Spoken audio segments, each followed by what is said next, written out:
This college basketball picks edition of the Sports Gambling Podcast is brought to you by Kalshi. Make real money predicting sports. Kalshi is available in all 20 states, and you get $20 free with promo code SGPN. That's Kalshi, promo code SGPN. This is Jim Mora, and you're listening to SGPN. Let it ride.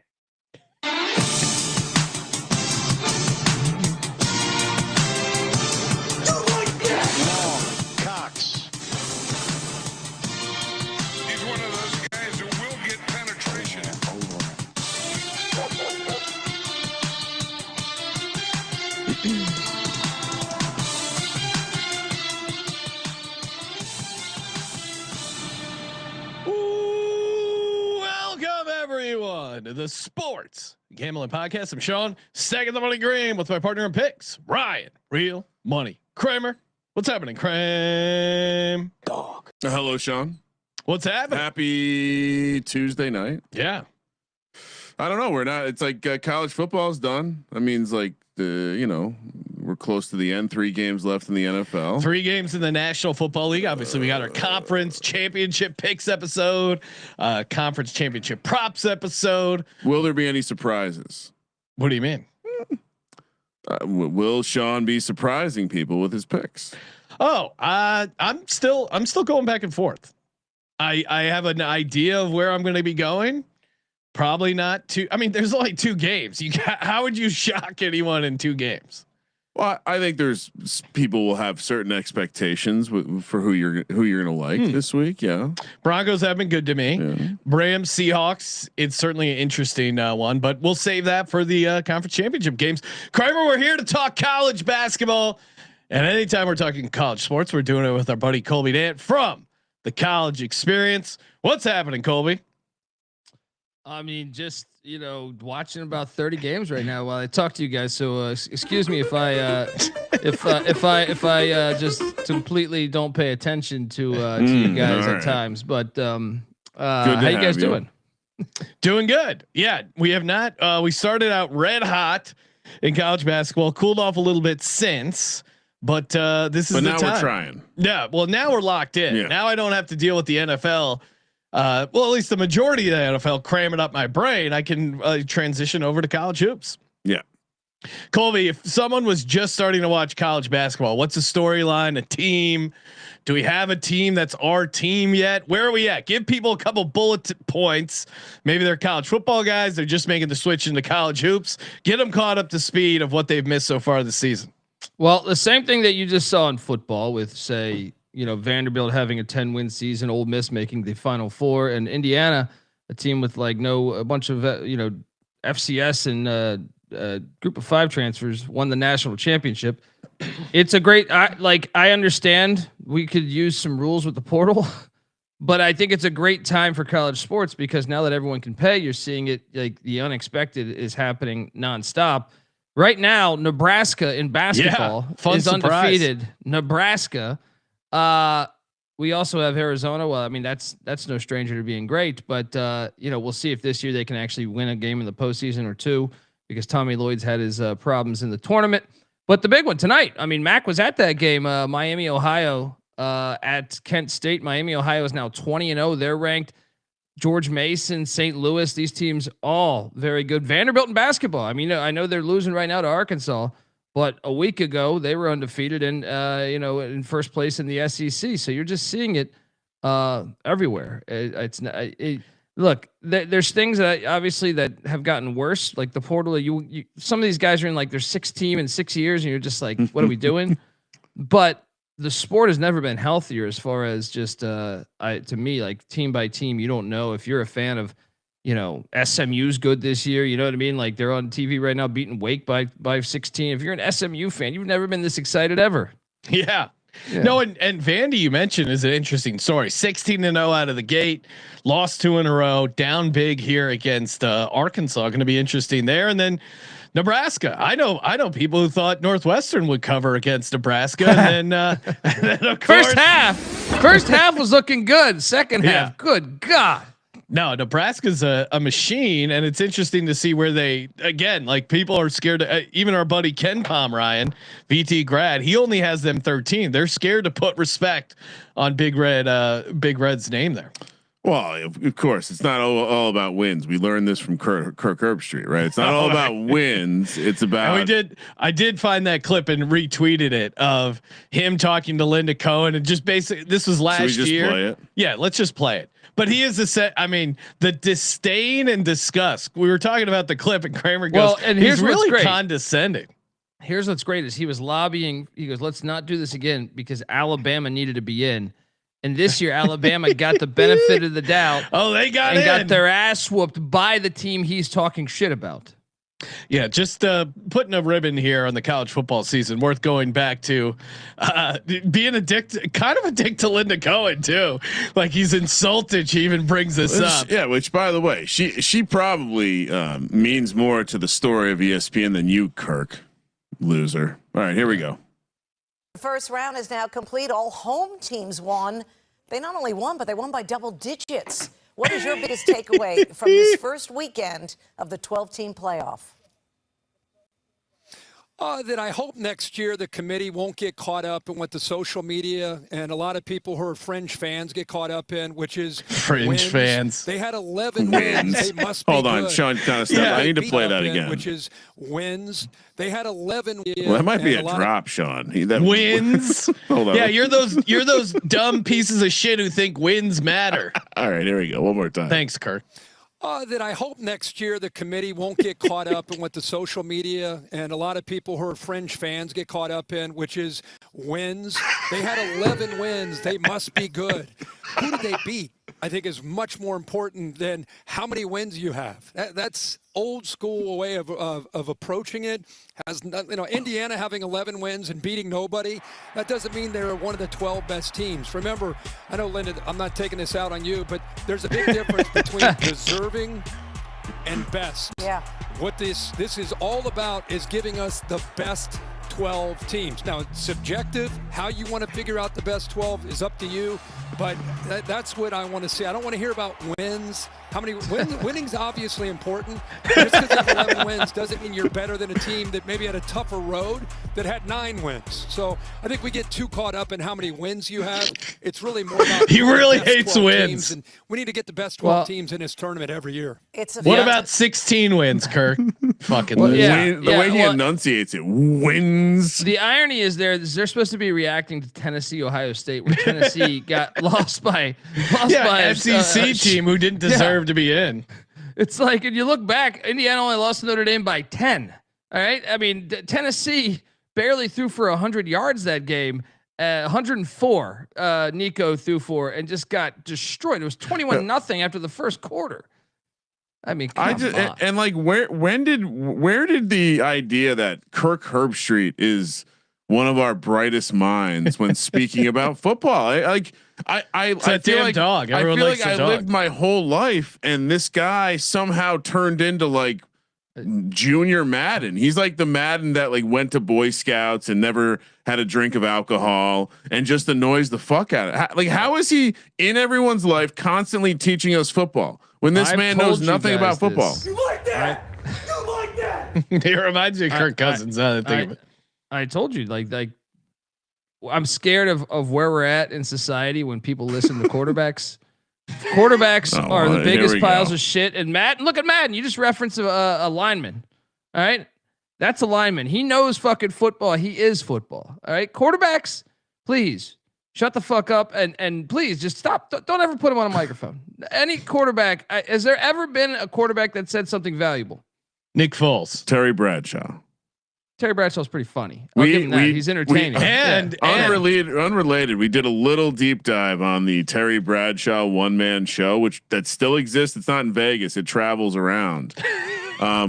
Colby, you have to. So one of the most consistent reviews was basically either surprisingly good at singing or this man should not be singing. So I didn't. A lot of it is I didn't know Terry Bradshaw could sing. or it's like I didn't know Terry Bradshaw could sing, and I'm not sure if he still can. So load up the station wagon, Colby. Yeah. We're gonna take a field trip to Branson, Missouri, and watch. If it comes back to Vegas, Kramer, we definitely got to go. Yeah. 100%. What do you mean? Of course. I mean, at this point, I feel like we could hit him up for, hang out in the green room, maybe. And Colby, Joe Theismann came on and talked to us about the benefits of taking our medical billing to MedLiminal.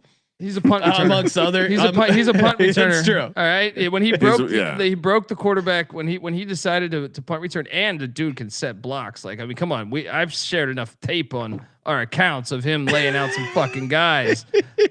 So look, Theismann, and he rocked the 1 bar. He just is not like, he's not a current quarterback. He's just not like he's a football player. He's like fucking Sammy Ball. You know what I mean? So give me one real quarterback that actually says something good. Romo, no.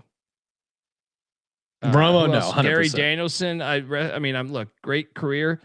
Still no. Blackledge, no. You know what I mean? Like RG3, Orlovsky? no. Orlovsky, certainly not.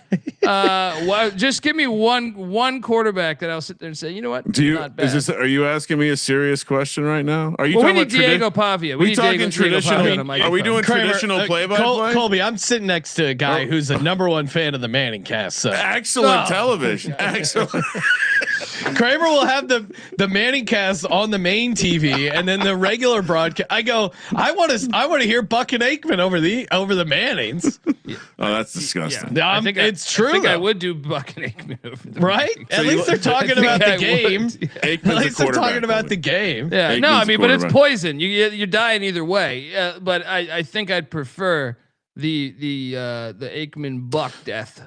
Sanchez was pretty good before the stabbing incident. He actually was. I was going back and watching the Jared Stidham. Well, you hate everything, Colby. Come on. Look, all these quarterbacks stand up for other quarterbacks. They've completely changed the whole sport of football. That's probably look, what the Mendoza thing is a perfect example.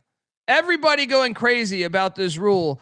And it's like all started from quarterbacks being complete bitches. All right. Complete bitches. Except for Jackson Dart, who wants to run through a motherfucking wall. Thank you. We'll see. All right. We got a bunch of games to get to. And of course, if you're betting a bunch of games, you got to be over on Avo. That's right. Avo, your #1 arbitrage betting tool. Play both sides, guarantee a profit. I mean, we got the Benedict Dant here, the guy who knows how to play both sides and come out on, unlike Benedict Arnold, you will come out on top playing both sides on Avo. It really is a great tool. If you have access to books, especially multiple, sign in, give it a try, sync your books, and they will spit out, hey, play both sides of this game, much like Colby played both sides in the Revolutionary War, and you lock in a profit. You guarantee your profit. Great way to start building up your bankroll. And you get a nice discount with us when you use our promo code SGPN. Head over to avo.bet. Use that promo code SGPN. avo.bet, promo code SGPN. Get started today. We're also brought to you by Kalshi. Kalshi is a real money prediction market, legal in all 50 states. New traders get $20 in their account when you use the promo code SGPN. Download Kalshi today. Use that promo code SGPN. Get you that sweet $20 in your account. Terms and conditions apply. But again, you can trade everything from sports, crypto, tech, finance, all sorts of wacky stuff. I mean, I'm looking at Super Bowl MVP. And even they have props, first half winners, first touchdowns, anytime touchdowns. They got it all over on Kalshi. Sign up today. Start messing around with it. I know you're going to like it. Kalshi, promo code SGPN. Kramer, we got 16 games. We do have real lines too. I assume these are real, Colby. All real. They're real and they're fabulous. All right. Yeah. Tomorrow, I also I'm going to commit to we're going to have a nice slate of bets on the games to get now that we choose care. Things up. Well, now that we care, now that we're I'd say up to 25% focus and caring. NFL. It's a great way to sell people on the episode. Well, no, I'm just saying. I mean, that's where my lasers are dialed in. The NFL still getting 75%. I think they understand that. What? Oh, wow, whoa, man! I just see a lot of wow. our fans in here in the chat. I think they get that. Oh, this Lord Colby over on his fucking island over there. Well, I'm just saying you're getting the PG movie here. You know what I mean? Like this is like when Major League 2 wasn't R-rated. They didn't have enough money for Snipes. Right. This is what's happening here. I was gonna say, get me some shades. I need to get this thing up to rated R. I didn't realize that's what Mac brought to the table. Wow. Sorry, we're not back in college getting hammered every night. Yeah, just a pretty. Kramer, get a Jaeger bomb going. I'm gonna. Yeah. Do we have any? Do we have any LA? Well, so like, what are we talking? Maybe in LA. Do we have any LA 5s or 6s walking around that could masquerade as a West Virginia 8 or 9? Bob Huggins is the greatest coach in history. Give me a beer. I'm shotgunning. Wait, did you see the photo of him recently? The impression is you're looking live. You're looking live at the Sports Gambling Podcast. If you ever want to do a Mac impression, that's it. Aviators and you're looking live. Do you think? This is a serious question. Quiet. My RA's coming. Colby, do you think he has sent the text, "You're looking live" with a picture of his 100%. dick to a lady? 100.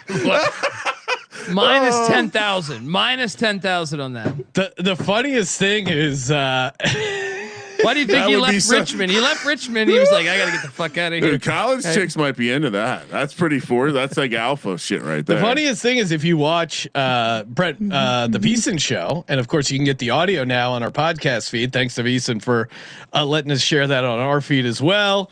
Make sure you get Veasan Pro promo code SGP. But Brett Musburger, who coined that phrase, "You're looking live," is one of the founders on Veasan, and he does the intro. He has a line, "I can't believe we gave these guys a show." We ran into Brett a couple times. The dream would be get Mac out there and have him get a photo with Musburger. You're looking live. Yes. That's on the bucket list. We got to get that. We can make that. I feel like we can make that happen. I think we can. Yeah. Brett seems like a pretty chill dude. So.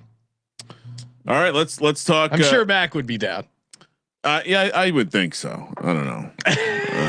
I mean, but unrelated. Also, pretty much the coolest thing by a mile about the Veasan show is Brett Musburger talking 100%. About us at all. Yeah, very cool. Yeah, really need to make a cut up where he's talking about college football like very eloquently, and then just crowbar in our show. Texas, Kentucky. We're talking about games on Wednesday, the 21st. I think Tuesday is going to become a regular college basketball day, as long as the slate gives us what we need. 4 p.m. here on the West Coast. We're in Lexington for a. I mean, these are great logos of Texas and Kentucky. Kentucky laying 6.5. Colby. That's a strong looking bull. That is. Look, the Wildcats, Big Blue Nation there, just had a magical week when you consider the Christian Laettner pass to beat LSU at the buzzer in Baton Rouge, and then to come to Knoxville the next game and take down Rick Barnes. And that was a crazy game because they were down big. Then they rally all the way back. They win the game outright in Knoxville, stick it to their rivals. And now they have the Texas Longhorns coming to town, which isn't really a traditional rival because obviously Texas wasn't in the SEC for very long. I still don't know about this Kentucky team, but they might have found something against Tennessee. But I'm going to just take a shot here. Texas is coming off the rivalry loss to Texas A&M. Before that, they had shown something with a couple nice wins. I think Texas can stay. I just want to see it prolonged. Kentucky spent a lot of money, and all year they've been inconsistent. I'm going to take a shot on Sean Miller and the Longhorns to stay within this number. I think Moneyline's live. Yeah, am I crazy? This 6.5 feels pretty high for a Texas team that. As you know, they've got some road wins. They had a road win at Alabama. I don't think they're going to be scared to go into Lexington and make this a game. You look at their advanced numbers, pretty good. I mean, look at the offensive rebounding, one of the best in the nation. Good at the free throw line, very efficient offensively. Played good enough defense. I would be surprised if the Cats smoke them here. I to your point, Colby, they certainly have turned things around here a little bit on a 3-game winning streak, but I don't know. I think Texas makes this a game, and I'm with you. They might be live. And I would say judging by looking kind of across the market, I think this spread's going to get bigger. Really? Yeah. Is this now I'm worried. Is Texas a public dog here? I mean, I can pull the data. It's fair. Yeah, that would be my only concern. I would think because just people kind of like the Texas, even though they're Texas. Kentucky's like known as like the one of the premier brands in college basketball. So like, and they had the number 1 portal class. I think Texas would still be. I would assume Kentucky gets more money. Yeah. So per the Green Book, Texas is getting 65% of the bets and 80% of the dollars. Per Circa, we are looking at 50-50 split on the bets and Kentucky getting 80% of the money. So perhaps the sharps are on Kentucky. Okay. And that's why the number is going to start growing. All right. I'm still sticking with Texas, but the public dog aspect is slightly concerning.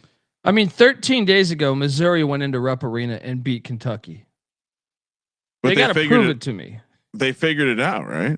They have 3 straight wins, but 2 of those teams are not going to be tournament teams in Mississippi State and LSU. So the real impressive one, if anything, the fact they were down to LSU all game and pulled that out of their ass is concerning. But at Tennessee is the one where you say, "Whoa, did they find something here?" Is Texas good? They're all over the place too, but Sean Miller's a first-year coach, so I will lay say the points with Kentucky. Right? Yeah. I'll stick with Texas. You mentioned it a couple times ago with their like being a little desperation element to this Kentucky team. That's fair. That maybe caused the correction, and Also, come on, now that we got the lasers turned back up, chalk becomes even nicer than before. So you'll expect a lot of favorites from me today. 4 p.m. also on the West Coast. We're heading to Chapel Hill, where North Carolina is a football school now, laying 11.5 against also another football school, Notre Dame. Great Notre Dame logo. Looks like an Iverson crossover is about to happen. Big number here. It's funny seeing that as the with the Irish logo. Also to think of a leprechaun just getting absolutely bucked by a massive like mountain ram. Like the kind they show on Planet Earth, slow motion, just like getting CTE against each other. All right, Colby. North Carolina has been for me, has been a fun team to fade over the past couple seasons. What are your thoughts here? Well, North Carolina, I had kind of bought into of them being much better this year until that Bay Area conference game trip. Dude, I watched the Cal game. That's not a good team. But earlier in the year, they did have they beat Kansas. They had some good wins earlier in the year, man. They I know they're Kansas. not a good team. They beat Kentucky, actually. They beat Kentucky. But Notre Dame's been a complete dud this year too. Shrewsbury, he lost at Cal. If you're going to bring up that, they both suck. But one team's laying 11 points. Who doesn't hit their free throws? Yeah. I mean, the problem is Notre Dame on the road. Can they even make this a game? UNC coming back home. Virginia Tech did not play Virginia Tech played their C+ game against Notre Dame and just beat them by 13 points. That's what I'm saying. How can you try? This is a back-to-back away spot. I think the play might be on UNC, but it's tough to trust them to lay this massive number. This is why we bring you in, Colby. What are you doing? I'm going to lay it. Notre Dame just something about I thought Notre Dame after the way they lost to Cal. I don't know if you guys saw. I know you guys were in heavy NFL mode, but Shrewsbury ran after the ref, almost had an encounter. Look, he got hosed on that game. He got hosed on that game, but ever since then, I thought the players would respond well because that was a game that they kind of got fucked by the ref, and they've been shit ever since then, man. I mean, they've lost every game since then. So, I don't know if he's a player's coach, so I'm going to lay it with Carolina. Kramer, what are you doing? You can't take Notre Dame here, can you? It's a back-to-back road spot. I've watched both of these teams. I watched their last game. I just can't get I can't get again. Well, Carolinas is more understandable because you're fucking 3,000 miles I get away. it. So perhaps I'll lay Yeah. the points. I like the chalk, but what I'll say about the shocking thing for me with the Notre Dame thing is again that Virginia Tech in years past would not be able to beat a team on the road in conference play when they didn't bring their A game, and so let's fade the Irish. Hopefully no one's paying attention that Irishman Sean Green is fading the Irish. No, it doesn't apply to basketball. I think it does. Looks like a leprechaun on the screen. Pretty sure that's a leprechaun. Looks like my Uncle Danny. All of us on North Carolina enjoy the pot of gold or faux part. It's probably that chocolate candy where if you accidentally do bite into the foil, you're gonna end up with some. Foil is not something you want to chew on. 4 p.m. on the West Coast in Philly for Nova Georgetown. It's a classic private school Big East battle here. Villanova laying 9.5. Sean's fully back. He's in full Villanova mode, so I'm sure he'll be laying the points. Are we gonna peek our eye over at Ed Cooley, just like Ed Cooley took a look outside his office and saw that lady allegedly? I mean, right now, Ed's hilarious. He's having a weird year this year. They were supposed to be a lot better. They're not. And he pegged that kid with the water bottle. He also so they lost to who'd they lose to last game? They lost to UConn. But that was a game. It was, but they had lost. I mean, they've lost like 5 straight. He goes, this is his comments after the loss. There's a lot worse happening right now than Georgetown losing a basketball game. You know, so he goes big picture. He goes, you know what we are? We're blessed. We're blessed to be 9-9. We're blessed to be 1-6 in the Big East League. It could be a lot worse. I'm like, could be a lot worse. What, 1 game? You could be 0-7. What are we talking about here? Kramer's working on pulling up the audio. I was gonna the video in case people didn't see the water bottle toss. It's not what you like. You're not, if you haven't seen it, you're gonna be surprised at what it is. And also with because you would also probably think, oh, you probably just tossed it. It was an act. There's some anger behind this. Okay. Chuck. wait. It went really fast right there. Yeah. Oh man. You see how it hits her in the face, right? It's the girl it's the girl right here. Is it a girl or a boy? I couldn't tell. Right it hits here. a baby. It's a baby. Yeah. Oh my God. That's what I'm saying. It hits Don't a baby. hit the baby. Yeah. Kick the baby. Ed Don't Cooley. kick the baby. Yeah. Well, look, I actually defended him because White Tiger is around the same age, and You want to whip a water bottle? All right, look at this. All right, so at this point, he's already committing to throw right here. But look at this bad technique. His front foot is complete. Look at that. Look how open his stance is. Horrible throwing mechanics. Yeah, it looks like CJ Stroud. And then he holds it too long, so it doesn't go up in the air. It Bad goes straight. mechanics. well, there's no. That means there's no water in it, probably. So. And then, Bow. oh man, it does hit the kid. Look at that. Yeah. Hits the kid right in the chest. Hopefully, kid's got a deal. Hopefully the kid's not a pussy. So Well, he Kid's got a survived. lawsuit coming. They're not suing, I don't think. But not look. Well, they're probably sitting. They're probably sitting courtside. They probably helped fund his salary with NIL. Look, Listen, Georgetown Georgetown tell has you a lot of something. money. It's a law school, Sean. Hold on. He's got to be You're careful. Georgetown has lost their home crowd, so like anybody can sit courtside. If you just go buy a ticket, you can just go up to the where those guys are sitting and probably watch the game. Now, having said all of that, I still think it's a little large. All right, 9.5. These coaches know each other. Obviously, Cooley faced Willard when Willard was at Seton Hall. I'll take a shot on the 9.5 in Georgetown because they did play good against UConn. They just lost the game. They have a problem closing out games. So I think they can stay within this number. Give me a shot on these Hoyas. Well, I mean, as much as I like Villanova, they haven't been dominant at home. You know, they beat DePaul by 5. They, Pitt kind of hung around way too long. I mean, I don't know. They lost to St. John's in that semi, whatever you call that spot there. So I actually think the play is Georgetown because they're great at losing close games.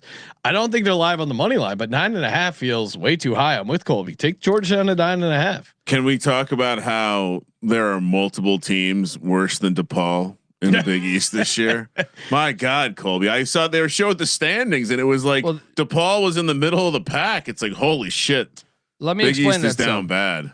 Well, no, it's terrible this year. It's the worst Power 5 conference without question. And but a lot is because I think they don't get the rev share till next season, like this offseason. Oh.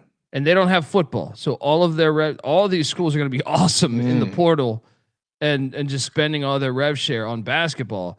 It'll be very interesting to see next year. I think they should be pretty awesome though, considering these schools were kind of broker, I guess, because it didn't affect this year's basketball season. I mean, also most of these schools are private schools with massive endowments, and if they wanted to fucking go make a splash in the portal, they could do that. Certainly, maybe not UConn, a poor state school up there. Now, unfortunately, for a couple of the coaches on the hot seat, because I think Cooley will get one more year no matter what. But for Kim English at Providence, for Thad Matta at Butler, isn't timing a bitch, because it seems like they're probably going to be fired unless they make a magical run. Yeah. And next year the new coach is going to walk into a shit ton of money. So yeah, it's going to make them look very good. Yeah. All right. So, and then last thing to layer on, if you're interested in this kind of stuff, the betting splits would certainly have me thinking that Georgetown is going to be the sharp side here. So, Kramer, what are you doing? Yeah, give me the points. Georgetown consensus play. Also grew up a Georgetown fan. I've gotten away with looking like a real knowledgeable fan by bringing up Victor Page. You bring up Victor Page, people are, oh yeah, you watch the team. Yeah. Some of we've hung out with some Georgetown alum out. Don't do a deep dive on him, by the way, because I made the mistake of doing that recently. No, definitely not. You're better off. Just remember the basketball. We've hung out with some Georgetown. It's like Dave Meggett. Oh right? Yeah, you know what? Just great punt returner, great scat back. We've hung out with some Georgetown alum. Don't want to hear him on the Manning cast.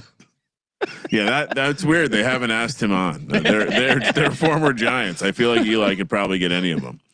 All right, 4 p.m. Also, a great early slate. Going to have a lot of action here. Omaha, Nebraska. We're talking Xavier and Creighton. Creighton laying 7.5. Colby. We always like them at home. Are we laying the points here? Yeah. Well, I mean, look, they did beat Cooley. They had no business beating Cooley. That's one of the games they beat Cooley in Omaha back on last Tuesday. But since then they lost at Providence. They're coming back home. It's that far road trip in the Big East. Probably maybe not as bad for Cincinnati, Ohio, which Xavier is located in. But I just don't trust Xavier on the road. I just don't. So I think you got to lay it with Creighton. That building is legit. I don't know what's happening in Nebraska, because I feel like just the state, just now that Nebraska has gotten good, they're Omaha was good last year. What's going on? The whole state is becoming a basketball state. Yeah, it's crazy. It's like how they're getting all these people out there. Pretty impressive. Xavier, we've watched. We've had God's eye looking at them a couple times this year. This game already happened. It was 98-57 earlier in the year. I understand. That was in Cincinnati. I know. We watched that game. They were horrible. I don't know how you could possibly take Xavier in this spot. Also, Colby, quick question about that. Did you just put the Xavier logo on some sort of stock flaming like Zorro character? Yeah, what is that? This guy is definitely He's a real swashbuckler. He's a musketeer. You never seen the Three Musketeers? Well, this guy the Three Musketeers. We have swords. Yay! He's not trying. Yeah, they removed the sword too. Weak. Oh my God! Are you kidding me? Weak. Fencing is Olympic sport, you pussies. I'll be honest. When this guy touches swords with his companions, I don't think they're metal. I don't think they're metal swords. I'll say this: Creighton hasn't been dominant at home ATS like previous. Only 4-6 ATS. But to Colby's point, Xavier, they're not great on the road. Xavier's ATS. 1-3 on the roads in general. Straight up, so, yeah. Yeah, who they beat? Cooley. Was it? Oh yeah, that's not a road game. That's not a road game either. No one's Yeah. there. So, Creighton hits their free throws. They also just destroyed them. I know you can make a case for a Xavier revenge game, but I think that's getting too cute. I'm with you guys. Take Creighton, lay in the 7.5. You will never. You will. Well, it's going to take extenuating circumstances for me to ever not take Creighton at home. Period. Sticking on the early extenuating. Yeah, that's the right word. Okay. Yeah, like it would have to be something crazy for me to not take Creighton at home. Maryland, Illinois, another 7 p.m. East Coast tip in Champaign. I'm not sure why we have to discuss this one when Buzz is catching 19.5 points. You're putting the ball on the tee for me. I don't know what's been going on in my algorithm. Also, I've been getting a lot of baby turtles running to the ocean videos. Colby, I see you've chosen the Fighting Illini classic Goatsy logo collection here. You're not actually laying this many points against my guy Buzz. No, I can't get behind Team Europe. And I'll take the Buzzsaw, even though the Buzzsaw has had his problems this year. But 4 and 6 ATS is a dog, which normally where he doesn't cooks. have Pharrell Payne. He's out for the season, I think, or at least out indefinitely. But I still say, man, but Illinois their team's like 30 years old. They all smoke cigarettes. They're like, they're all, you know what I mean? Like, D-Box. Yeah, exactly, dude. They're all like it is one of the more hilarious stories in college sports. Is like we should do a segment. Sean, can you read the roster of Illinois? Sure, I'll pull this up. If you go, Ken Palm has a nice breakdown of it at the bottom of the page. I'll pull that up. I mean, there's a couple easy slam dunks like Jake Davis, but I'm gonna say like the major contributor section has a guy who wears number 77. I think you'll be able to get the last name. The first name might be tricky. Mihajlo Petrovic. Nailed it. There we go. Kylan Boswell, Keaton Wagler, David Merkovich, Andrei Stojakovic, Tomislav Ivic. Wait, you should have gotten number 2. He had a dad who played in the NBA. Yes. What'd I say? Stojakovic. The J is a Y in their language. Okay. Thank you. Jake Davis, all getting better together. Jake Davis, Brandon Lee, Blake Fagbemi. Wait a second. I don't know if that's the exact Fagbemi. We're on live. We're live right now, Green. Well, how do you pronounce Fagbemi? Fagbemi. Always, if you want to play it safe while on the air, always turn FAG into Faj. Fagbemi. He's a nice cheese. Yeah. I don't know if he's a two-way player. Here's the thing. I think the play might actually be Illinois. I think you guys might be crazy. Just Kramer or Colby. I can't talk to Kramer rationally about Maryland, but Colby, seriously, you think Maryland can cover this? Well, here's the thing. They just whooped Penn State's ass. And if you go back and watch like the USC game, they should have covered that. I know they didn't, but that was like that was actually a close game at like the 7-minute mark in the second half. The wheels fell off late. So they've been. I love Buzz as a dog. Hate him as a favorite. It's like Shaka Smart, right? Like, yeah. I think they can just stay within 19.5. I think Illinois will probably win by 15, 16, 14, something like that. But I just think it's a big number. It's a little too big. A little too big for a Buzz Williams team. It's embarrassing. Good luck, Sean. Not really. Give me Buzz. I hope he's doing well. I know he's going through a tough season. Is this his worst season ever? Like, is he having his worst season? I'll take Illinois late in the 19.5. This Maryland team coming off a win. That's when you want to fade him. Bad teams off wins. I want to say his first year at A&M might have been a little rough, right? 16. No, see his first 2 years at A&M, he struggled. Yeah, first year at the Hokies, he was 11-22. It was the second year. The second year he turns it around normally. We were coming off being bad, so I think everything was good there. Are you referring to Texas A&M? No. I was going with the Virginia. We were also talking Virginia Tech. I also I've never shown this to anyone. But I realized the moment's probably passed. Because he left the team. This is the picture I took in College Station. Finally revealed of the buzz. He wandered off from the tailgate. He goes, "Hold on, I got to get a photo of this." Well, we were walking by it, kind of. I mean, Sean, we're talking up, SGPN, trying to get people to check us out. Yeah. Come on, this guy's over here got an erection seeing this thing. It was larger than life. Anyway, yeah. So we're all on. Wait, you're taking a? Oh, that's right, Sean. Come on, you're better than that. All right, let's head over to DC. Another 4 p.m. Pacific tip. Colgate and American. Why are we talking Colgate and American, Colby? -2.5. It's a Patriot League basketball. But this is unnecessary. What the future championship game? Oh, okay. I mean, I guess we'll talk about it in the championship game. Well, Lehigh is on a heater right now. Yeah, they've come been on, hot let's lately. go. But Navy is also really good this year too, Sean. But American just beat Navy, gave them their first loss. So it's looking like right now, if I had to bet, it would probably be Colgate and American playing for the championship game. And the reason why American is good now, they made the tournament last year. Dwayne Simpkins, the former Maryland Terrapin point guard. Sorry, chat with some great comments. Yeah, you're gonna want to tune into. You're gonna want to tune into YouTube to see the logos because according to this person, it's Colgate logo reminds him of Moneyline Mac on January 6th. He's just there to ask some questions. Likes freedom. Imagine it with some aviators and like a wolf skin vest. Yeah, we gotta get that suit that the guy wore inside the office. I feel like I could see Mac wearing that. Colgate. Now, I was gonna say though, Jude.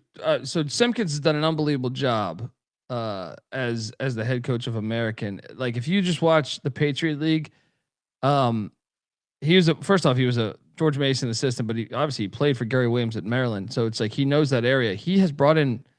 They're athletically the best in that conference. Like they have better athletes than every other team. Colgate is a system play. I couldn't believe Kramer opened up with why are we talking Colgate when we watched Alan Cooley in Vegas almost shit his pants when Tennessee was in double overtime against Colgate or whatever it was, right? Colgate's been, I mean, I was looking at this earlier. They have what? I think it is 18 losses in conference since 2019. I mean, come on. That's fucking impressive. And you're giving Colgate points. 5-1 ATS Colgate is as a dog this season. Now, you're crazy to give Colgate points I feel like all my I've lost so much money betting against Colgate thinking this is Lehigh's year. Yeah. It's always Colgate's year. As a dog, I get it. Americans turn things around, but Colgate's a play as a dog here. Hear me out though, man. This is the most athletic team in the Patriot League in a long time. Come on. Give me American and Simpkins. They're going to Colgate, these staples are going to be limited. They're going to be limited here. Staples are how you win Patriot League basketball, Colby. You know that. When they go to Hamilton, New York to take on Colgate on their home court, that's when I look to take the Raiders. I think AU is going to get them tomorrow. I'm with Colby. I'm shocked to find Sean on the on the team that might have the more or the less athletic staples, and you're fading the team that makes the free throws in the and this is a dangerous territory, Sean. American very good from the stripe. Yeah, so's Colgate. I don't know if I would defensively, man. Defensively, like American's one of the better teams defensively. I mean, Colgate right now is 247th. All right, AU can play defense for the Patriot League. All right, Lehigh better watch out, buddy. Your little engineers better watch out. And I would say that the betting data that I'm looking at. Oh, come on. No one's betting the Colgate. I see it at 1.5 right now too. I see it at 1.5 right now. Well, we're picking it at 2.5. That's what the slide says. Shout out to Carlton, the slide intern. I see him checking in, reminding us that tomorrow is also Colby's birthday. So if you're listening to this episode on Wednesday, make sure you reach out, record a video message wishing Colby Dant a happy birthday. Oh, that would be look, great, guys. Gonna get a big dish of beef chow mein. That's what I'll be doing on my birthday. Werewolves of London. Yeah, what's that? Turning into a wolf or eating chow mein? Chow mein's good, Dude, I did have. So I was going through my shit, and I have like. Is that how you got that food poisoning, Colby? I was I found a werewolf costume from Halloween that I never wore.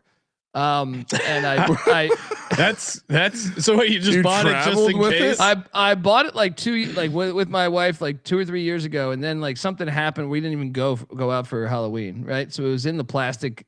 So I put it on, and White Tiger like shit his pants, dude. He was like, "What the fuck is going on in the house there?" But yeah, man, that's what I'll be doing tomorrow. I'll go back to the werewolf. Americans to play. Yeah, I'm with Colby. All right, let's continue on. More games in the early window.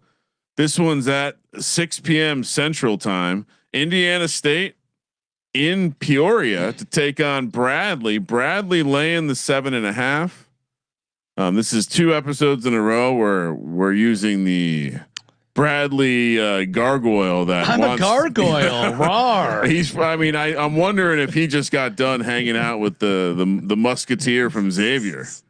They have a similar vibe. Very inviting. Colby, laying it, taking it.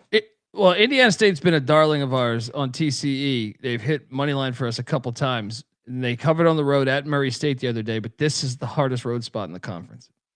Bradley has been unbelievable at home. And I feel like they're a young team that's been growing up. And also the fact that Bradley's coming off a rivalry loss. Some fools took Bradley against Illinois State. Illinois State won by 26. So they were on our I don't remember that one. Yeah. But I'm going to lay it with Bradley here, man. As much as I like Indiana State's team this year, I think Bradley is in that building. They are one of the toughest teams to beat in the country. So I'll take my shot on. They don't, because here's the point against it. If you're looking for the point against it, they are like a Tony Bennett coach team. Great defense, draw out the clock. You know what I mean? So it's like 7.5 is a big number, but Bradley just drills these teams at home. And yeah, I'm taking Indiana State. I'll fade Bradley one more time. Give me or I was on Bradley. I don't remember that game. Indiana State, they're good on the road. 7.5 is too much to give this Indiana State team. And to your point, Colby, like their tempo is slow. They're sub 500 ATS at home. Indiana State 5-3-1 ATS on the road. I think they're going to keep this competitive. They're a pretty good team, especially look at the advanced numbers. Very efficient from the 2, which is Bradley's defense not amazing defending the 2 on the advanced numbers. So yeah, give me. I think it's going to be I think it'll be a somewhat competitive game. I don't think Bradley blows them out. So 7.5's a lot. Bradley taking a lot of action right now. Yeah, I think we should. We might want to pick this at 8.5. I'll take 8.5. So yeah, I would expect if you're watching this live, I would expect that you're going to want to. If you like Colby's position on Bradley, you're going to want to take it now. So we calling it 7.5 or 8.5? Yeah, make it 8.5. Okay. I'm an honest man. I'm on Bradley. Colby. Oh, okay. Oh, why? Because they're favored. A, they're favored.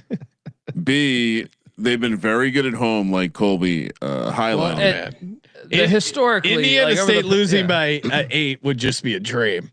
That's a dream. I may have to lock this up for entertainment purposes. The guards for Bradley, Jaquan Johnson and Birch, I think his name is Demarion Birch. Those guys, they're growing up right before our eyes. If they make the tournament, the Valley's tough. The Valley's got Murray State. They got Northern Iowa. Oh, Northern Iowa's actually looking like shit right now. But there's a few other teams in the Valley that are pretty good. If Bradley can navigate a path to the tournament, the world will find out about these guards. They're going to turn. Yeah, they're going to turn over Indiana State big time. You know what? Make the spread 9. Make the spread 9, Sean, so you can lock up 9. He's not. I'm trying to give him a half point. He won't take it. I don't need your half point. We'll keep it 8.5. Circa has 9 right now. Okay. Well, I usually play in Circa, so I'll make it 9. 4:30 But I really wanted them to lose by 8. That's a dream. You cocky sons of bitches. Let's head out to Bowling Green, Kentucky for a 5:30 p.m. Mountain Time tip. Liberty -1.5 against Western Kentucky. Again, this is probably another game where some of the audience is probably wondering, Colby, why are we talking about this game? So maybe you can explain that first and then tell us which side you like. Well, I mean, if you know just good college basketball, you know Richie McKay and Liberty have been a great program of late. They have fuck you money, that Falwell jerk off in the corner money. They haven't had a losing season in over a decade, right? They've gone to the NCAA tournament a bunch of times. Their best team, actually, that probably would have went decently far in the NCAA tournament, was the COVID year when they were 30-4, and all of a sudden the tournament got canceled. But I mean, they were 28-7 last year, lost in the first round of the NCAA tournament. This is a great program. He has, really built this thing up, and they're 15-3 right now. And then on the other side of things, Western Kentucky is always that team. Now they're 11-7 right now, but at home, it's one of the toughest environments, if not the toughest in the Conference USA, which is why they are just a short 1.5 point dog. And this is a building play for me. I think Western Kentucky is going to get them. You look at the way the Tops have played at home for the most part. They've been good this year. I think they're better than their record, especially you dive into some of the losses they had. They'll do some of these bye games and stuff. So I will take the Tops to handle business there against Liberty. But this is another one where we talked about it with American and Colgate. I would not shock me if this was the Conference USA championship in 6 weeks. Yeah. Liberty is horrible at offensive rebounds. I saw that bright red. So one possession each time down the court. Love that. But they shoot Western really Kentucky. well. Oh yeah. And that's the problem. Western Kentucky doesn't defend the threes that well, and Liberty can hit them. 16th in the nation at hitting those threes. I get Colby. The building's going to be rocking here, but for a shooting team, that's huge. Get in the heads of these guys a little bit. All right, yeah. I mean, it hasn't reflected in the spread. They're only 4-4 ATS as the home team, Western Kentucky. So not as dominant of home edge as I'd like to see. But to Kramer's point, the 3-point defense should be a little better with a great crowd. So I'll take the Hilltoppers. What exactly did we ever get to the bottom of what a Hilltopper is? A blob. No, I know what he looks like, but it's fun, like Grimace's lost cousin. But what actually is it? Do we know? Sean's just anti any type of blob. You know what I mean? Yeah. He's coming it looks like a hobo blob. At least blob, the real blob looked a little bit better, and even him, the real piece of shit, if you ask me. Downfall of the league. Yeah, it's it seems like a Hilltopper is just someone who goes to Western Kentucky. The name was chosen because the campus sits on a hill. Very creative. What is the elevation of that hill at the top of the hill? 420 feet. Colby, care to guess? I have no idea. 232 feet. So yeah, I mean that's again very creative. Home dog, lit spot. We're all on Western Kentucky. Let's head over to Arlington for a 7 p.m. Central Time tip between Tarleton State and UT Arlington. Another game that some are probably wondering why did we double slide? Are we just skipping it? Yep. Oh no. Let's go back. Oh, yeah. 3.5 points is the spread. Laying it for Arlington. Colby. Well, we quickly though. This one, no one probably cares about this game. Well, buddy, look, Tarleton State spends a lot of money. You might remember Billy Gillespie. He's a good coach. He is the head coach of Tarleton State. Now, look, right now they're in last place in the WAC, but I fully expect them to be up towards the top very shortly because this is a pretty good conference this year. But Arlington is one game back from first place. The Mavericks are playing really good. This is an in-state battle. I think both these teams. There's a shot that this could be this could end up being the championship. I know Utah Valley's kicking ass in the conference, but I think Tarleton State's still really good and kind of been a mess all year. They've had the Dior Johnson situation where sometimes he plays, sometimes he doesn't. But He's very good. He's had some monster games this season. I'll put it like this: they have like a Power 5 guy. He put up 40 points on Southern Utah. He's scored, in fact, he's put up 42 on Baylor, 32 on Texas A&M Commerce, 33 on Angelo State, 29 on Rice, 27 on Valley State, 36 on Utah Valley, 34 on Cal Baptist. They have one of the premier players, if not the premier player in this conference, when he wants to be good, because he has been benched because of his attitude, I think. But that's why I think it's going to be a fantastic game, because we know UT Arlington's a quality team. They're laying 3.5 though. I will take Tarleton. I think this is truly more of a gamble than anything, because the Dior Johnson situation is so weird. There's been games she's played like 3 minutes. Yeah, I'm going to take Tarleton. They got fuck you money over there too, so watch out. They're the next FBS team, I think. Are we not worried about Tarleton State's defense, Colby? I open up the Ken Pom grid and it looks like it's bleeding out here. Very it's bad. A lot of red, a lot of deep red. I want to explain some of that though. The numbers are a bit cooked. When you play SMU, LSU, Baylor, Cincinnati in the non-con, I feel like that kind of cooks your numbers a little bit, as opposed to like UT Arlington just didn't play the same amount of competition. The best team they played was like New Mexico in the non-con, or Stanford. So to me, Tarleton's numbers are a little bit non-representative of what they truly are. I'll take the Texans. Two things stand out. One, typically when different pace styles, you want to take the home team, but one team turns over the other team at a very high rate, and one team turns the ball over at one of the highest rates in the country. Now, you could say the same on a mini level for UT Arlington against Tarleton's offense as well, but I tend to go with if you think a team's going to turn over a team that turns the ball over a lot, and that team's going to want to play slower, that's an interesting recipe. I'll take Tarleton with you guys. Yeah, Tarleton number 1 in the nation at turnover percentage defensively. So you convinced me, Colby. Give me Tarleton State plus 3.5 at UT Arlington. Plus, as Colby said, they have fuck you money. There you go. Next up, Sean was chomping at the bit to talk Memphis, Tulsa, 5 p.m. tip here on the West Coast. Tulsa laying 5.5. Penny looks Hardaway. like a Rotor-Rooter mascot, the Tulsa guy.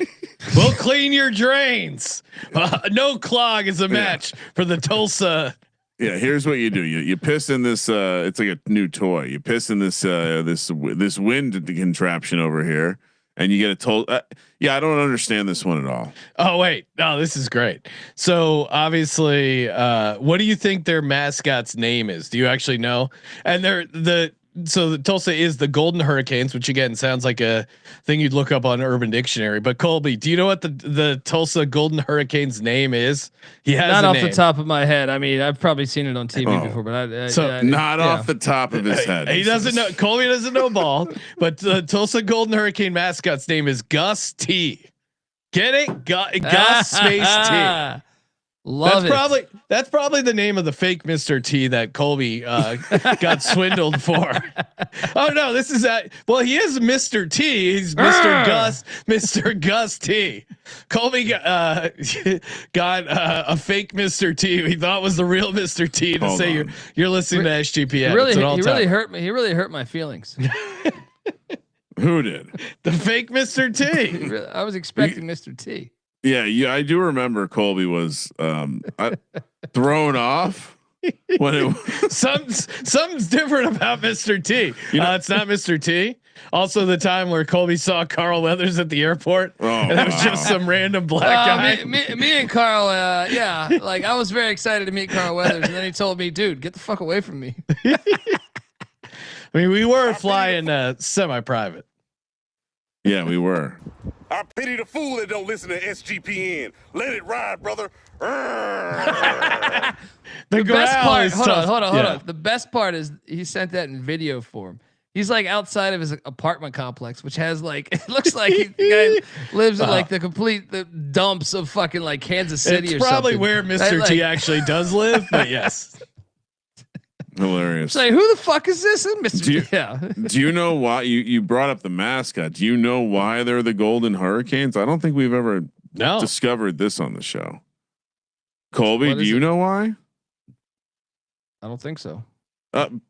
Because of the devastating dust storms that have destroyed Tulsa. I guess it's very odd. It's weird to lean like into that as a mascot. Well, it's like Miami Hurricanes.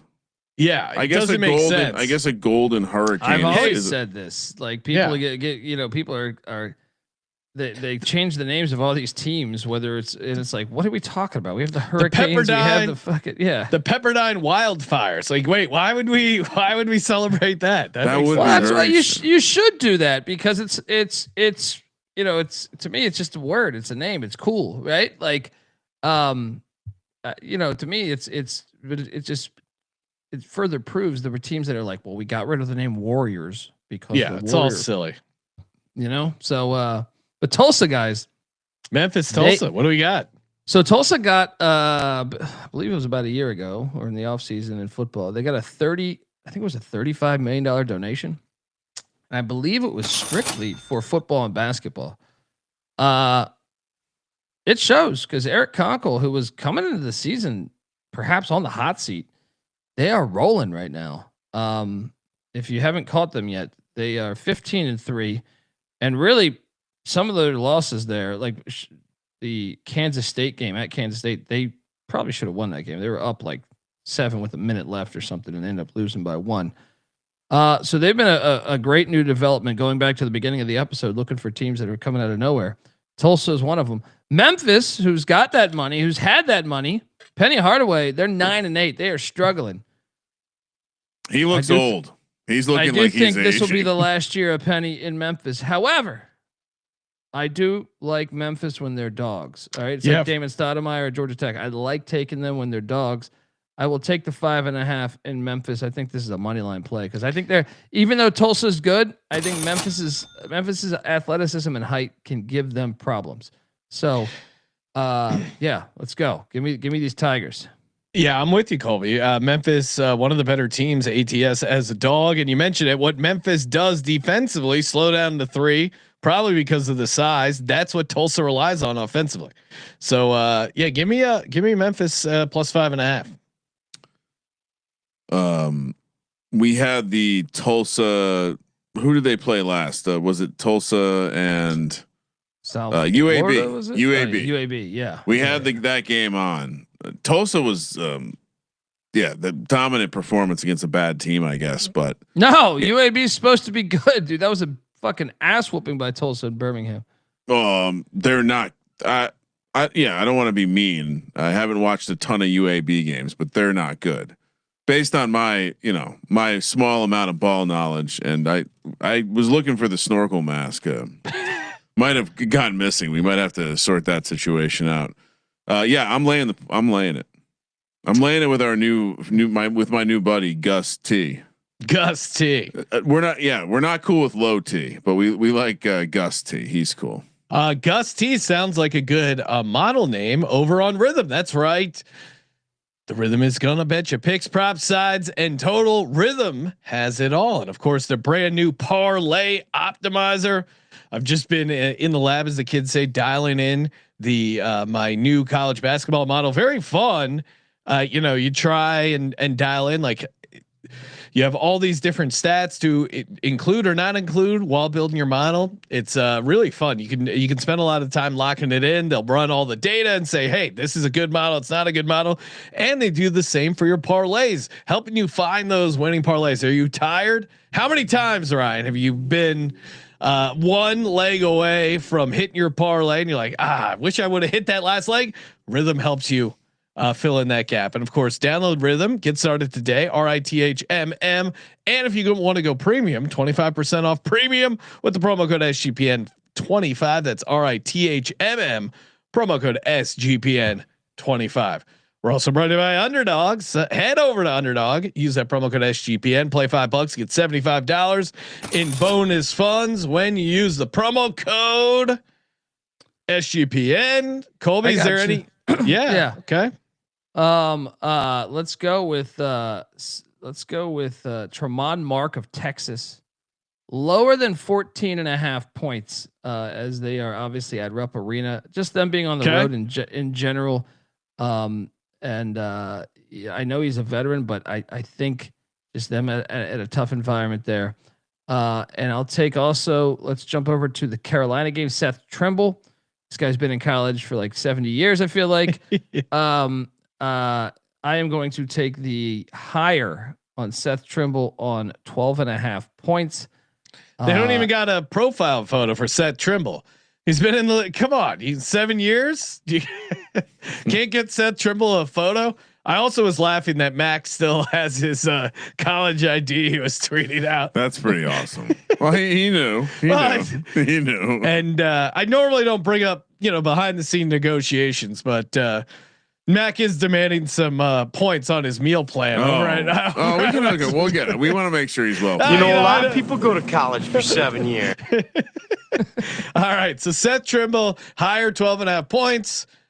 Tremont Mark, lower 14.5. Put that in over at Underdog and you get a nice little almost 3x there. Of course, you working with a boost? Let's see. I don't 60% profit. Oh, I do have a 60% profit boost. You're Good welcome. eye, Kramer. Good eye. Colby, how confident are you in these? Well, the Mark one is the one that's we're gonna sweat more. I think Trimble will be fine. Mark has had really good games like over the past 5 games, but I just feel like let's pick a different one.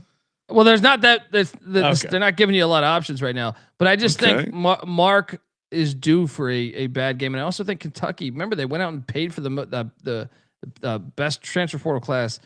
I feel like their height could be a problem for the Longhorns as well. But all right. And I'm with the profit boosts. And again, check your boosts. They're pretty good at hooking you up with some boosts. $100 entry returns $362. Underdog Fantasy promo code SGPN. Home stretch, Kramer.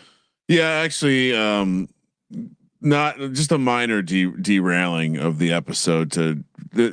Put the Tulsa slide back up, please. Okay. We're not done. So it turns out, Colby, they wanted to name the team the Golden Tornadoes, which, according to the internet, Tulsa is hit by 3 to 6 tornadoes a year.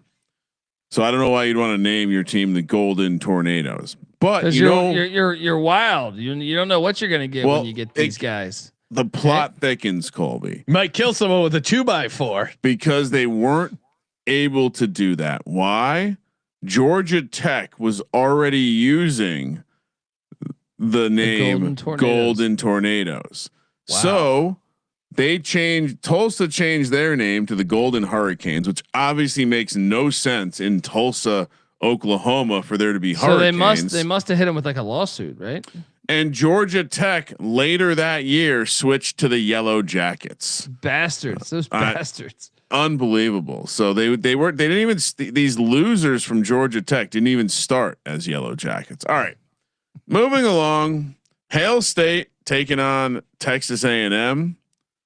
6 p.m. here on the West Coast. We're in College Station. Do they do parades before every basketball game too, Colby? I think so. Oh man, they love a good parade out there. Mississippi State catching 7.5 points. A lot of points for a Mississippi State team, right? Yeah. Leading the witness, Ryan. They've lost 3 straight, man. And then some of these have been in like heartbreaking fashion, like the Ole Miss game.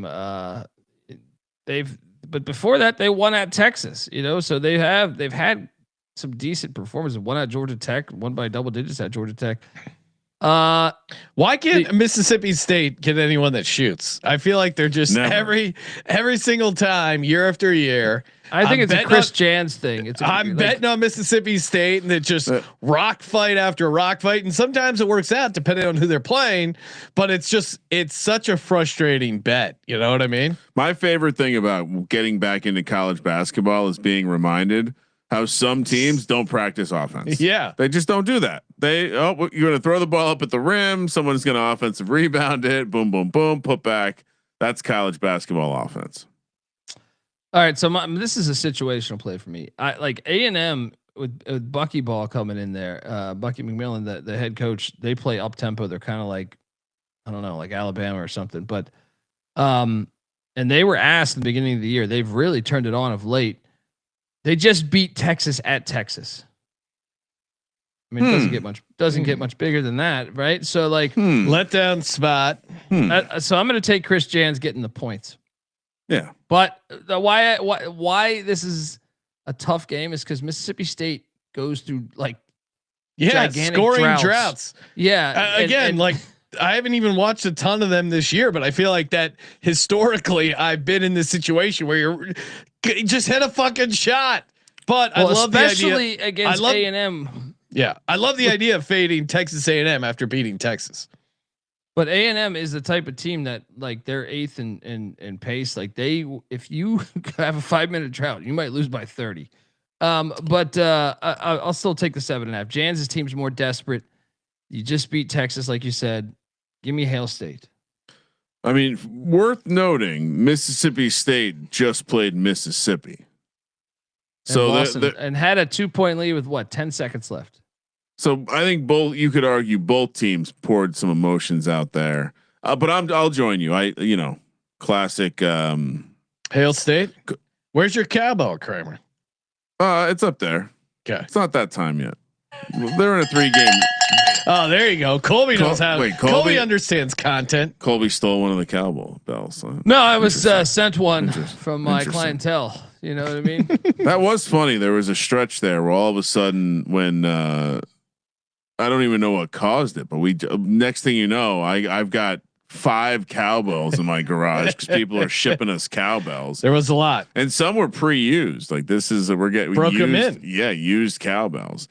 All right, another 6 p.m. tip here. We're late tip for Syracuse up there. The sun comes down so early. It's cold, and they're hosting my Hokies. Hokies are catching 3.5 points. Is that correct? Catching 3.5 points. Colby, tell me why we're gonna love the Hokies in this one. Well, first I found this logo on a old program, which had me very confused. So this is Syracuse. Yeah, it's like the sultry cat that's better stay out of the road if Bayham's behind the wheel. But why did they ever have any connection with cats? What am I missing? I haven't done a deep dive on it yet. I was just like, I'm using that. Virginia Tech catching 3.5. Dude, what is this line? This line is perplexing. Yeah, like I would have the Hokies laying 3.5. I'm confused on this line. Goose. Don't make me get my Buddy Boeheim jersey out. I do feel like they're telling you it's Syracuse, but oh yeah, 100%. I just got to go with the team that I think is much better and better coached. I will take Virginia Tech despite the ridiculous line here. It's tough though because this version of Syracuse, they're so bad at the line. 62%. Oh no! How do you go to Syracuse? How do you have a basketball team in Syracuse and you're hitting 62% from the line? I almost want to take Virginia Tech, but I can't because Kramer's going to be insufferable. There is one team worse at shooting free throws in college football or college basketball. Okay. Excuse me. I mean, they may as well be shooting footballs if you're 62%. Either of you want to? I know Colby probably knows it off the top of his head, but any care to guess which team that is, Colby? Only team in the nation worse at shooting free throws than Syracuse. I know ECU is pretty terrible. I feel like this is a team that you've seen live. You love their football stadium. Who? Memphis? App State. Okay. I knew that. I did know that. I did know that actually. Your LIU Sharks are down swimming near the bottom as well. I feel like all my favorite teams, right? Give me the Hokies. Are you kidding me? You see what this team's able to do on the road? This is the first road game since that 60-footer too. So I feel like it might be more of a note of like, guys, we can't don't lose on crazy backbreaking buzzer beaters. They shouldn't even been in the position to get to. I'll take Syracuse again, just to go back with Kramer. I don't want Kramer bullying the audience into. And Colby, you're on Syracuse. Why else should we like Syracuse? Just because the line's telling you? No, I'm on the Hokies. I'm just gonna like the line. The line makes no sense. He's So it's saying it stinks. He's trying to say it stinks. It sounds like he's playing both sides. Get your Avo account ready there, Colby. So arbitrage in the picks here. Go ahead. No, I'm just saying. Like, I want to look up why did Syracuse have a cat? Otto, the orange mascot, right? Oh, okay. Yeah, come on, good vibes. I mean, do you have the answer? I have a version of the answer, I believe. Sure, go for it. Go for it. So according to this, there was in 1995 there was a mascot selection where a committee was created, and a bunch of mock-ups were done, and the finalists were a lion, a wolf, and an orange character. Now, is that a lion? We think it's a cat. Yeah. But do we think it's a lion? It's a wildcat. That's a wildcat right there. Yeah. So I don't know. What year was it? What was the program that you found this? I don't know. I'd have to go back and look, but he looks like a bad guy on a Heathcliff episode.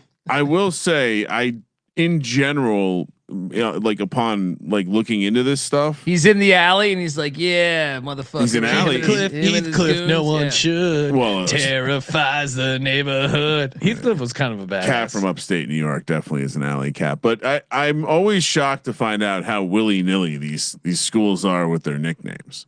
So who knows what Syracuse was up to? Maybe it's just someone liked pussy. I mean, like, what if we had a pussy cat? That's funny. They're college age. They're making jokes. All right. Sean taking his, Boeheim doesn't, none of the Boeheims are on the team. And Boeheim according to you, are there stealth Boeheims on the team? I'm sure. Do we have Colby? Are there any white guys with limited athleticism on the team that Sean can root for? Very little, I think, deep on that bench. That's the problem. They can be good. Right? They need more white guys. Jerry McNamara. I might hit some free throws. Steven Dorff, right? Ronnie Cycli, an international DJ, right? Sean, there is a guy named Nate Kings with a Z. That's a sweet jersey to get. Kings, Kingz. Washington, Nebraska, 6 p.m. on the West Coast. Nebraska laying a big number, 11.5. Colby got cute. Took a clearly inferior team laden with staples last time we talked about Nebraska. Will you make the same mistake again this time, Colby? No, I mean, it seems obvious. It's right on that. I think they did a good job marketing this number, but marketing this stuff. I like when Colby compliments the books on their number. Well, Washington's been in some lit environments. They lost by 10 at Indiana. They lost by 8 at Purdue. But this thing with them never being like this. Have you guys caught a game in Lincoln? I know you caught the game in Evanston the other day, but the games in Lincoln have been just. Sean had some action on Michigan State against Nebraska. With a ton of Nebraska fans in the sports book. Well, and that ended up being a push because they lost by 2, I think, and I got it by it was 2, but that was a crazy sweat, and that environment was insane. If Michigan State can go, and I thought Michigan State played pretty damn well, honestly. Yeah, I'm gonna lay it because Washington's been one of the biggest disappointments. Danny Sprinkle, poor was guy, supposed to be a lot better. They have great Osabor, the big man. They were supposed to be a lot better this year. It's a strange game for them. I still think they're new to like this game as far as playing Nebraska. So I will lay it, even though I feel like everyone's going to be on Nebraska. Yeah, but I'm going to lay it. Sometimes it's okay to be on the right side, even if it's chalky. Yeah, I mean they're just such a better team. The environment's insane. Washington's they're not going to be able to hang. Give me Nebraska laying the points. Does Danny Sprinkle get fired at the end of the year or in the season? No, he's in year 2. No, they're giving some time. Team does kind of suck. Cincinnati, Arizona. Kramer, what are you doing? Oh, I'm with you guys. I'm not fading. Did he mention his 100%? I mentioned it. Okay. 100%. I mentioned that I was on Nebraska. Okay. It was in the beginning part when I then said, Colby, are you going to make the same mistake again? Cincinnati, Arizona in Tucson, Arizona laying 14.5. Wait, the way these logos are framed, it looks like the Arizona logo's looking up the Bearcats' asshole because it's got its tail up, and then you have this creepy Arizona logo looking dead eye right into his butthole. Yeah, it is weird. The Bearcats facing his butthole at the Wildcat and not his face. Yeah. Shout out to the slide. Yeah. Guys. What's going on? Yeah. What are we doing some imagery here? We trying to send a message with our, so if we're reading into the message, Arizona's about to butt rape Cincinnati. Well, maybe it's consensual. Right? We don't know. That cat does not look like it's doing anything consensually. I mean, massive number. What are you doing here, Colby? Well, I mean, like Wes Miller has survived. He's not fired yet. They're giving him the whole year, but we think he's fired overall. But the problem when you do that is you start winning some games. You know, like he just beat Iowa. He just beat Iowa State, who was top 10 of the country. They stormed the court there. Great scene. So they are coming off a court storming. Meanwhile, Arizona was able to survive, not losing in Orlando, although UCF did cover for us. Yeah, I've got to lay it here, man. Cincinnati, you just stormed the court. You're going around eating Skyline chili, fucking strangers. You know what I mean? Like, I know how this goes, right? Now you're going all the way out to Tucson. Nah, man. I don't understand why teams continually make this coaching blunder. I'm going to zag here. I think you look at Arizona, 3-6-1 ATS is a home favorite. They're playing with fire there. They let UCF hang around. I don't like taking a team off the storm. It's usually an auto fade. Yeah, come on, Sean. But I will take. Wait, you're going off the storm and then what? Going 2,000 miles? Yeah, into and you're getting 14. You're getting 14.5 points. They showed up. They played a. I mean, they on the road in Orlando. They lost by UCF by 1 point. They lost by West Virginia by 2 points. UCF though was in the AAC with them, so I feel like they've been dealing with Johnny Dawkins nonstop. All right. Well, I went to college. I smoked weed with Johnny Dawkins. Yeah. Give me the Bearcats. 14.5 is way too much. Arizona's on cruise control. Relatively. These are all relative truths, but the storm followed by a long road trip. We know there's weather going on, and I mean, will there be flight delays? I know there's crazy weather. There's crazy weather going on. Then you're gonna have to shovel snow. You're gonna get there, and it's gonna be arid desert climate. This is a very clear handicap, Sean. You're missing it from a couple different directions. Give me the Wildcats. Colby, did something good just happen? UCLA just hit a 3. I'm riding UCLA money line right now against Purdue. So we're up to 8.4 seconds left. Purdue with the ball. Paulie Pavilion. You guys should probably be at this game if you guys gave a fuck. But it's still NFL season. How dare you, Colby? Yeah. I mean, come on. The Cincinnati team's going to lose by 30. What's he thinking? I don't know. This episode has struck me as strange with how many times Sean has elected to get cute with his selections.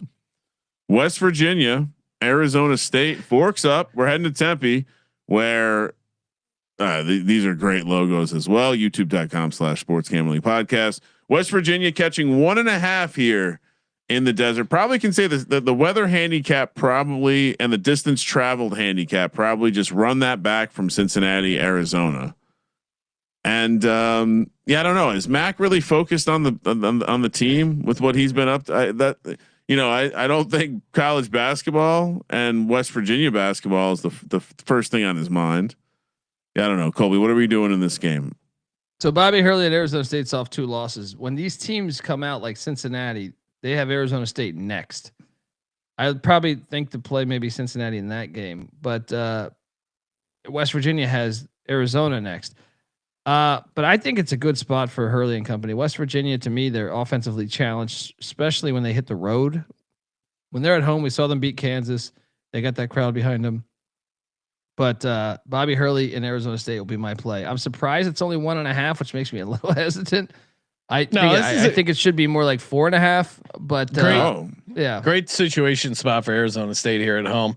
They have a nice free throw edge, almost 7% better at the line than West Virginia. And this bet goes perfectly with Venezia's Pizza in Tempe. Oh wow, Jesus! He's relentless. How many Strombolis they kicking his way? Yeah, I mean, all right. It gets a little cold by the time they get to North Carolina, but I do it, man.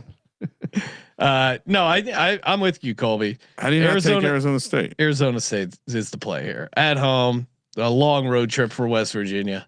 The double Arizona. I mean, maybe you're acclimated in your second trip to the desert, but again, the winter weather advisories all over the East Coast are one of the reasons why I wonder if this is 1.5. Do you remember when Arizona State was the last team, they didn't want to go to the Big 12, but they had to because the Pac-12 was crumbling, and their athletic director was like, "I don't want to be in the same conference with West Virginia." Right, basically like shitting on these hillbillies, like. And I know CJ likes to say like, hey, what they got their silver speed. You're Arizona State. You got fake tits and you're in fucking Tempe and you're shitting on Morgan. You're like Morgantown of the desert, right? So that's actually a great comparison because the hills have eyes. Definitely, like the hills have tits. That's right outside of Tempe. You mix a little too much like powdery drug substance into the water, you end up with some real creep. Yeah, I don't understand. That wouldn't make any sense. They don't care that much. We got a court storming in Westwood at Pauley Pavilion there. Oh, okay. They'll just storm anywhere. And I cashed that money line. Let's go. You're UCLA. You beat Purdue. Don't court storm. Come on. Well, they're number 4 in the nation. UCLA is not ranked. So, I mean. Still. You're better than that. Those rankings don't mean anything. Bill Walton's dead now, guys. I don't know if you guys know this. What? Wow. He's hanging out with Bob Weir. All right. Are you not aware of the latest discoveries they made on human consciousness? I'm sure Bill Walton is everywhere. I want Bill Walton back, man. I miss Bill Walton. Right. And by the way, Bill Walton announcing an NFL game or a college football game instead of those quarterbacks, way better. I mean, we'll see if we can make that happen. You want to? Well, I mean, you want to know what AI is going to allow us to do? As the sun sets on the beautiful Pasadena Rose Bowl, you're looking live. That's a amazing tradition, unlike any other. The granddaddy of them all. That Guarantee would actually. You. And when there's a hard hit, you'd be like, he'd be just be like, well, this is the game. This is the game right now. You got to be locked in. You got to be prepared for a hit like that. Fernando Mendoza. Be prepared for a hit like that. I did a hit like that once at Cal Berkeley, right? I once took a hit.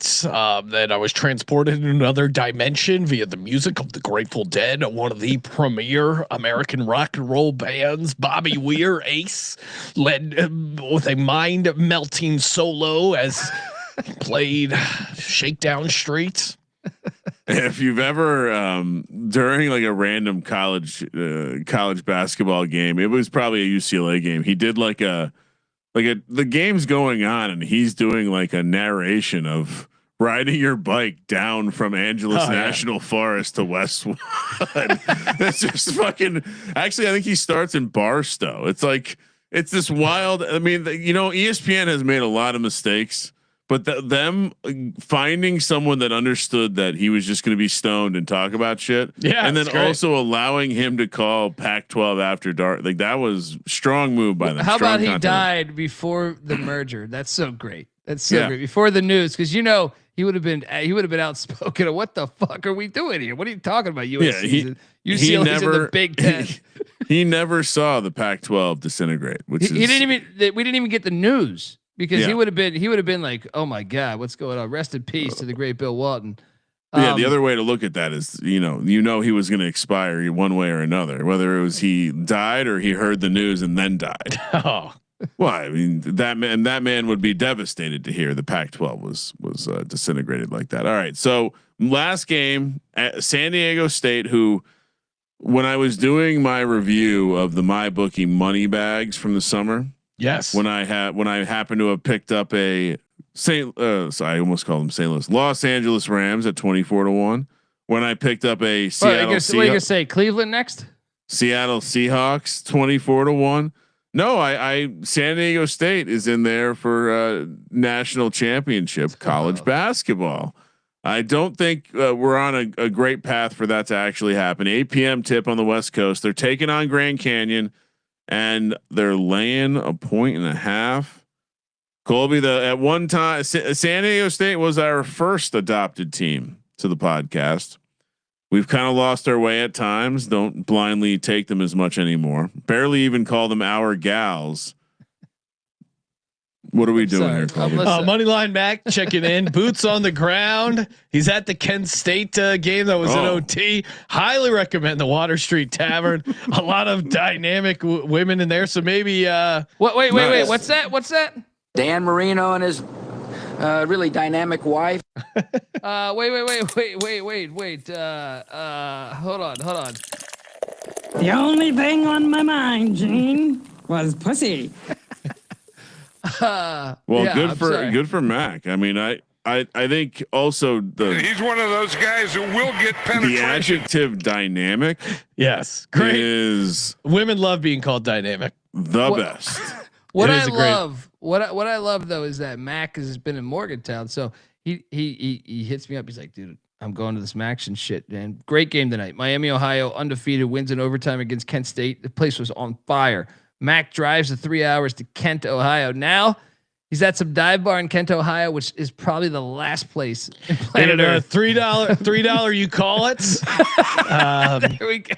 Here we go. Water Street Tavern in Kent is the premier venue in Kent and beyond for food, drink, and fun. I see some dynamic action in that picture. Featuring a rooftop patio, private party. Hey, let me tell you, a rooftop patio room. A rooftop patio in Kent, Ohio. In January sounds like the worst fucking thing ever, but they do have HD TVs and chicken tenders. Let's go. Can you pull up that menu? They got anything else besides chicken tenders? Yeah, we can do that. Delicious chicken from our kitchen. I assumed it was tenders because it's a bar.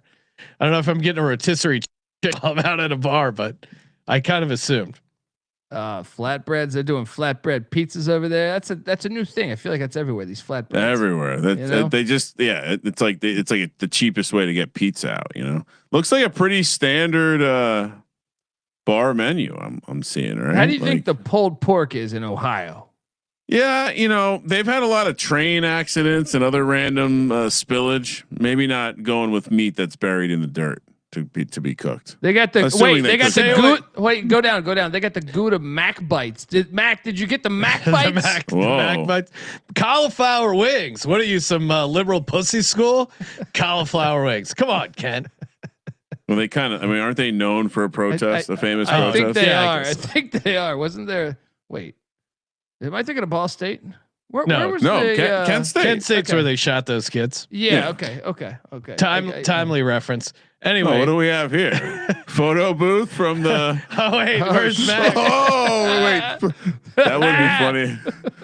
See Mac here. I can see what he's saying. Oh please, I'll go. There is some talent there. Look at that. Yeah, let's just make sure these top dark ones aren't Mac. No, I think we're good. Okay. I think we're clear. All right. Check out the Water Street Tavern. Yeah. If you work at the Water Street Tavern and are listening, hit us up. We'll get some beers. Kramer, San Diego State at Grand Canyon. Colby, what are we doing here? Grand Canyon at home. Have you guys? I mean, look, I know their university is on the stock market, but they got a lit crowd, dude. Very intense. It might be like the most slept on lit crowd in America. Oh, Utah State just played there and they just pummeled Utah State, who I think is the best team in the Mountain West. I think San Diego State's second best. Good luck, Dutcher, because look, I was at Mountain West Media Days. They were the unanimous, which doesn't happen much, favorite to win the Mountain West. They have not lived up to it thus far. All right. They have a great roster on paper, but they haven't been able to figure this shit out. And you're going into this place and you've never been to this place. They're the new team to the Mountain West.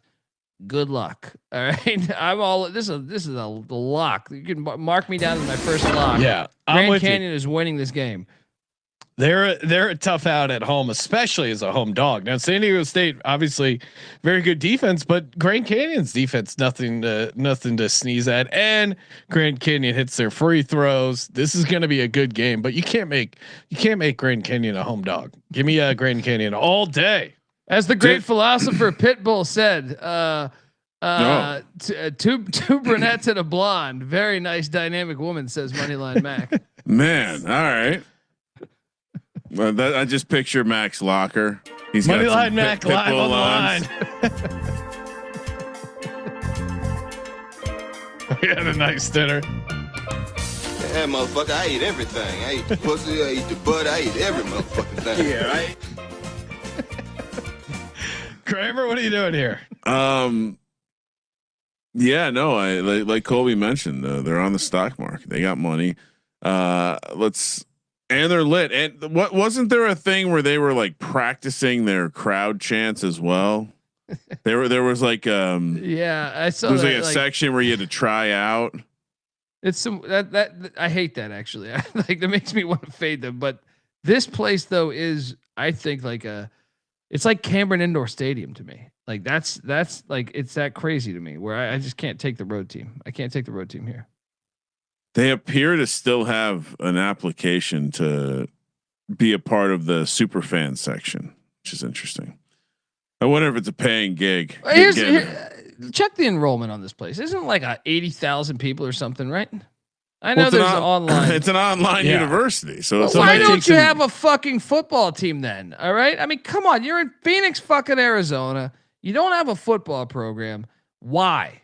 When you're that big, that one, like, look, if you're a school of 5,000 enrollment or something, I get it. You have that much enrollment and that much passion clearly with your sports. What the fuck are we missing here? According to their data, there's over 133,000 students attending Grand Canyon University. I mean, to give you an idea, I have to me, anything above 10,000 should have football. Like almost every school that plays football has over 10,000, with the exception of like Wake Forest or Tulsa or something. Most all have over 10,000. You have like 10 times that. Like, shut the fuck up. Have a football program. Now, I would point out, just doing a little bit of digging, that most real universities don't include their online count in like their enrollment numbers. Well, most real universities aren't on the stock market either. But this was shocking to me. They have it. Do they actually have They have, according to this, they have 20,000 students living in residence halls. It's a decent sized school. Man. So that's what I'm saying. Like, big alumni base. Don't have football. Colby's still backing them. Sean's still backing him. I'm still backing him. Excuse me. We're talking about at least 5 to 6 games we didn't have to. I'm losing my voice. All right. Time for the lock and dog section of the podcast, brought to you by Novig. If you haven't downloaded the Novig app today, what are you waiting for? Download Novig, available in a bunch of states. And when you sign up and use our promo code SGPN, spend $5, get $50 with the promo code SGPN.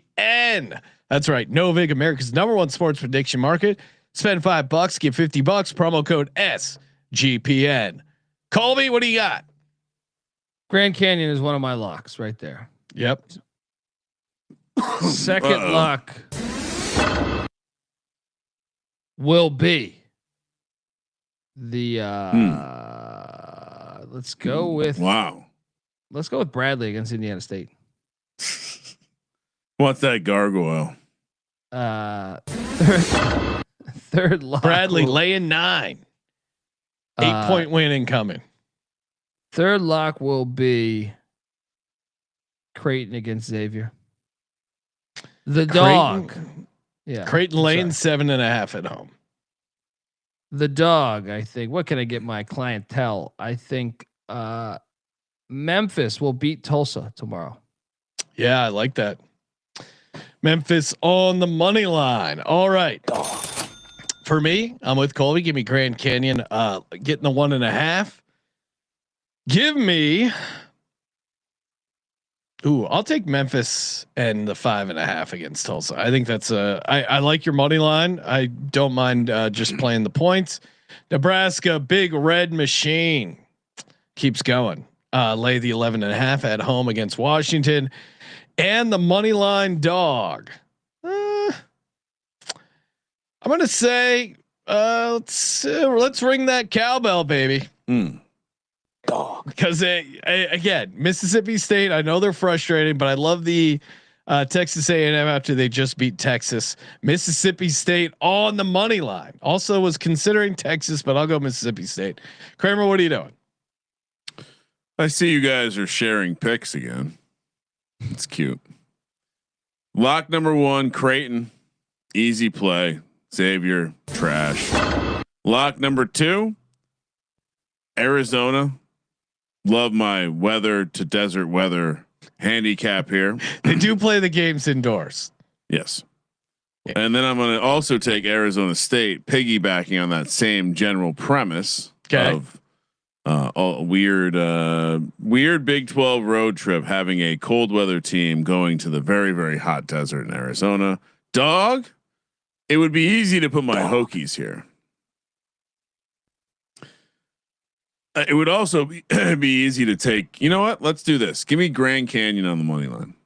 Oh wow! Yep. Is that even a? I mean, it's a pretty big dog. Sound off in the comments if you have a problem with that dog. Sound off in the comments if you have a problem with that dog.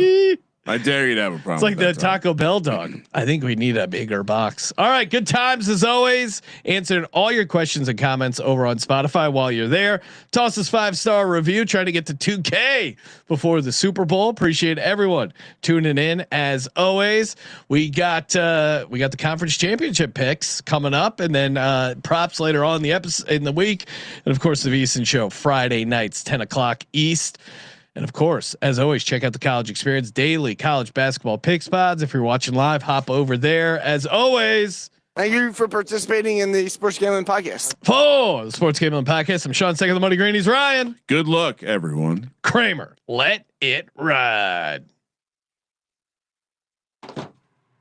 I'm wet. I'm wet.